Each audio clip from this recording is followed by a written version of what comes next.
नमस्कार, मैं हूं अंकित। आज हम बात करेंगे एक ऐसे स्टॉक की जिसने पिछले एक साल में निवेशकों को चौंका दिया है।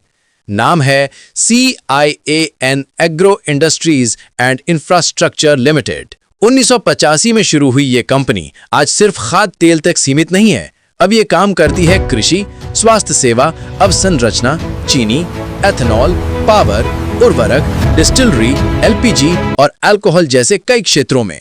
कंपनी के प्रबंध निदेशक हैं श्री निखिल गडकरी, जो केंद्रीय मंत्री नितिन गडकरी के पुत्र हैं। CIAN एग्रो का मार्केट कैपिटलाइजेशन है 3,525 करोड़ रुपए।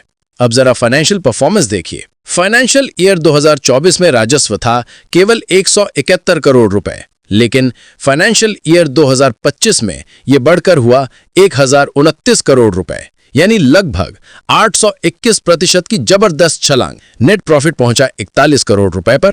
ऑपरेटिंग मार्जिन है 14% और डेट टू इक्विटी रेशियो सिर्फ 0.66 पर। स्टॉक मार्केट में इसने बना दिया है रिकॉर्ड। एक साल पहले कीमत थी मात्र 142 रुपए और आज 1,322 रुपए, यानी पिछले 12 महीनों में 807% का रिटर्न। 3 साल का CAGR है 181%। इस ग्रोथ स्टोरी का सबसे बड़ा ड्राइवर है एथेनॉल बिजनेस।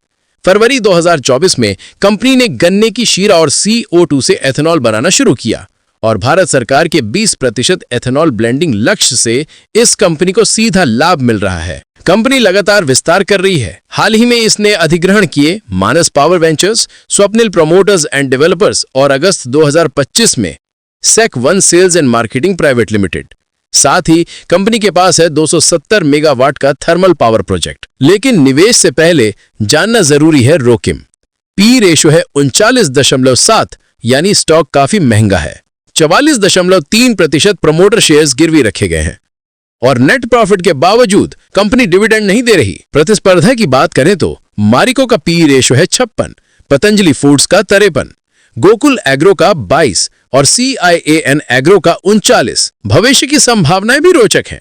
एथेनॉल की बढ़ती मांग, डाइवर्सिफाइड पोर्टफोलियो और घटता हुआ कर्ज कंपनी को मजबूती देता है। लेकिन हाई वैल्यूएशन और प्रमोटर प्लेजिंग बड़े सवाल खड़े करते हैं। तो निष्कर्ष ये है कि CIAN एग्रो इंडस्ट्रीज एक high risk high return play है और इसमें निवेश केवल वही करें जिनकी रिस्क सहने की क्षमता अधिक है। तो दोस्तों, क्या CIAN एग्रो की ग्रोथ स्टोरी टिकेगी या ये सिर्फ अल्पकालिक चमक है?